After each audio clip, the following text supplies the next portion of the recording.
How to make a post shareable on Facebook. This tutorial shows you how to change your post privacy settings so others can share it on your Android device. First, open the Facebook app on your Android device. After that, find the post you want to make shareable on your profile and tap on the three dots at the top right corner of the post. From there, tap on Edit Privacy to open the privacy settings for that post. At this point, you'll see a list of privacy options, including public, friends, friends accept, specific friends, and only me. In the next step, tap on Public to make the post visible and shareable to everyone on Facebook. Following this, tap on Done to save your changes.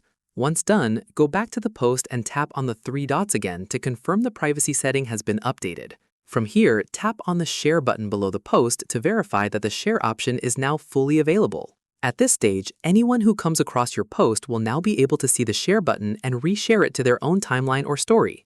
Finally, if you want to make all your future posts shareable by default, go to your Facebook settings, tap on Privacy, and update your default audience to public so every new post is automatically shareable.